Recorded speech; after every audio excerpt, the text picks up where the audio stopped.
good. A couple of calls was questionable. But again, this is a PSL. You got to be tough. Night in and night out. Where do you go from here? We go to the state tournament. So we opened up in the district at Persian High School. What are your strategies to work with the guys to not allow this loss to affect them in their next game? Work on our press break a little bit more. We was turning the ball over, didn't do things quite as well as we should have, and basically our guys played very hard tonight. Thank you very much for the interview, Coach.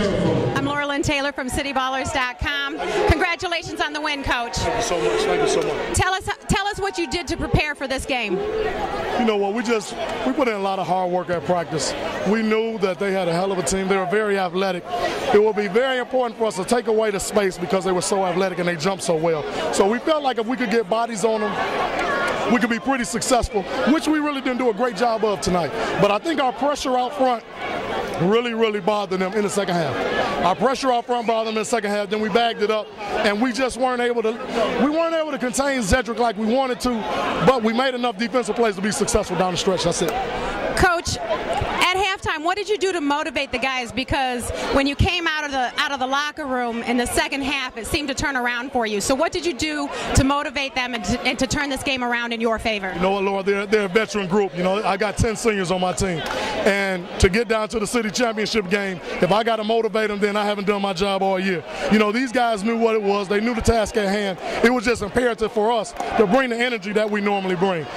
For the most part of the year, we've had to come back in the second half. Even when we were ahead, we just wanted to get a little separation. So the guys really buckled down the second half all year. So really, when you look at today's game, it was kind of a microcosm of what's been going on all year for us. Absolutely, Coach.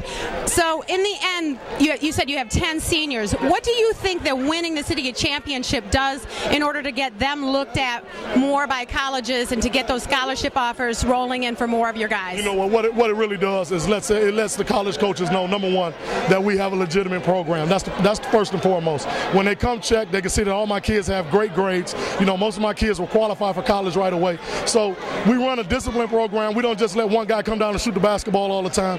We run a type of offense that kids will get prepared for college for. So, the college coach is going to come around. This is one of the best leagues in the country. So to win this championship is great. But most importantly, it sets these young men up to get their future straight. It does a lot for this community. Look at all the people here right now. We haven't won a city championship at Southeastern since 1956. That's about 55 years. So it's a beautiful thing, and we're proud of these guys, and we look forward to coming back again next year. Absolutely, Coach. Tell me, do your guys or do you as a team have any pregame rituals that you can share with us? You know what, we go out and get our work in. We get a good lather going, like we say. We get a good sweat going, and we always say a prayer within 3 to 4 minutes of the game starting. We always say a team prayer, but that's pretty much it. These guys know what to do, and they kind of can come out. That's why I don't come out of the locker room right away, because now they know exactly what to do. These guys should be leading these younger guys and kind of setting examples for these guys coming behind them. So they've been doing a great job of that.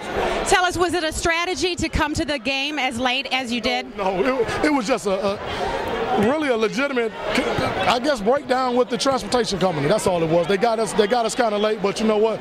It's a championship game. The guys got to stay focused. If they had to pick this up Saturday morning, we'd have been ready to play. Absolutely. Thank you so much for your time, Coach. Congratulations again. Lauralyn Taylor with Cityballers.com here with Brandon Kearney. Brandon, first of all, congratulations on the win. Thank you. I know you must be elated. Tell me what's going through your mind right now. Just a big relief on my team and I. I'm just happy to get this win tonight. We go down in history as the first team in our school history to win a championship.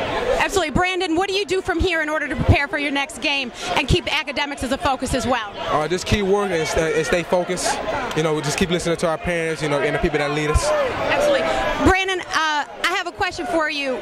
When you move on to the next level and you're playing against teams outside of the city, is there a different strategy that you'll take when you play those teams? Oh, definitely. The teams out of town, they run a lot more plays, and they make you work hard on defense. So we just go into practice, and prepare for both the inner city and the outer city. How do you keep focus on your academics and athletics at the same time? You're at practice for hours every day after school, and undoubtedly you have homework after school. So when you look at going through the clearinghouse and keeping getting your ACT scores up and keeping your grades up, how do you master that balance?